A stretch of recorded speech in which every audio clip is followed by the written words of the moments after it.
warahmatullahi wabarakatuh. Halo teman-teman, perkenalkan saya Fitri Ramdayani dengan NIM 859659706. Pada video ini, saya akan melakukan praktikum IPA tentang ciri-ciri makhluk hidup. Tujuan praktikum ini adalah untuk mengamati dan mengenali ciri-ciri makhluk hidup yang ada di lingkungan sekitar. Adapun alat dan bahan yang digunakan yaitu alat tulis, tabel pengamatan, dan alam sekitar. Berdasarkan modul praktik IPA di SD, dalam praktikum ini, ciri-ciri makhluk hidup yang diamati yaitu bergerak dan bereaksi terhadap rangsang, bernafas, memerlukan nutrisi, tumbuh, dan berkembang biak. Berikut adalah hasil pengamatan saya terhadap makhluk hidup yang ada di lingkungan sekitar. Ini adalah kucing. Kucing dapat bergerak dengan berjalan dan berlari, serta bereaksi terhadap rangsang seperti ketika ada suara atau sentuhan. Kucing bernapas menggunakan paru-paru, memerlukan nutrisi dari makanan seperti ikan atau daging. Kucing tumbuh dari anak kucing menjadi kucing dewasa. Kucing berkembang biak dengan cara melahirkan. Ini adalah kupu-kupu. Kupu-kupu dapat bergerak dengan terbang dan bereaksi terhadap rangsang seperti cahaya atau sentuhan. Ia bernapas menggunakan trakea. Ia juga memerlukan nutrisi dari nektar bunga. Tumbuh melalui proses metamorfosis dari telur, ulat, kepompong hingga menjadi kupu-kupu dewasa. Kupu-kupu berkembang biak dengan bertelur. Ini ikan. Ikan bergerak dengan berenang dan bereaksi terhadap rangsang ketika saat ada gerakan di air atau ketika ia merasa terganggu. Ikan bernapas menggunakan insang. Ia memerlukan nutrisi dari makanan yang ada di air. Ia tumbuh dari ikan kecil menjadi ikan dewasa. Ikan berkembang biak dengan bertelur. Ini adalah burung. Burung bergerak dengan terbang dan berjalan, serta bereaksi terhadap rangsang seperti ketika ada suara atau gangguan di sekitarnya. Burung bernapas menggunakan paru-paru, memerlukan nutrisi dari biji-bijian, buah, atau serangga.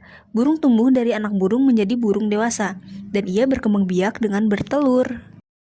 Dan ini adalah ayam. Ayam bergerak dengan berjalan dan bereaksi terhadap rangsang ketika saat mendengar suara atau merasa terganggu. Ia bernapas menggunakan paru-paru dan juga memerlukan nutrisi dari biji-bijian dan makanan lainnya yang ia temukan. Ayam tumbuh dari anak ayam menjadi ayam dewasa, dan ia berkembang biak dengan cara bertelur. Pohon mangga. Pohon mangga bergerak mengikuti arah cahaya matahari dan bereaksi terhadap rangsang lingkungan. Pohon mangga bernapas melalui stomata pada daun. Ia memerlukan nutrisi dari air, mineral tanah, dan cahaya matahari. Ia tumbuh dari biji menjadi pohon besar, dan mangga berkembang biak melalui biji. Pohon pisang. Pohon pisang bergerak mengikuti arah cahaya matahari.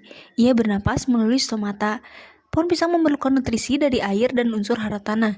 Ia tumbuh semakin besar, dan pohon pisang berkembang biak melalui tunas. Tanaman daun singkong. Ia adalah tanaman yang bergerak mengikuti arah cahaya matahari. Daun singkong bernapas melalui stomata pada daun. Ia memerlukan nutrisi dari air, unsur hara tanah, cahaya matahari. Tanaman daun singkong tumbuh dari batang kecil menjadi tanaman yang lebih besar. Ia berkembang biak melalui stek batang. Tanaman cabai. Ia bergerak mengikuti arah cahaya matahari. Tanaman cabai bernapas melalui stomata. Ia memerlukan nutrisi dari air, mineral tanah, dan cahaya matahari. Tanaman cabai tumbuh dari biji menjadi tanaman dewasa, dan ia berkembang biak melalui biji. Ini adalah putri malu. Ia bergerak dan bereaksi terhadap rangsang dengan menutup daun saat disentuh. Putri malu bernapas melalui stomata pada daun. Ia juga memerlukan nutrisi dari air, mineral tanah, dan cahaya matahari. Putri malu tumbuh dari biji menjadi tanaman dewasa. Ia berkembang biak melalui biji.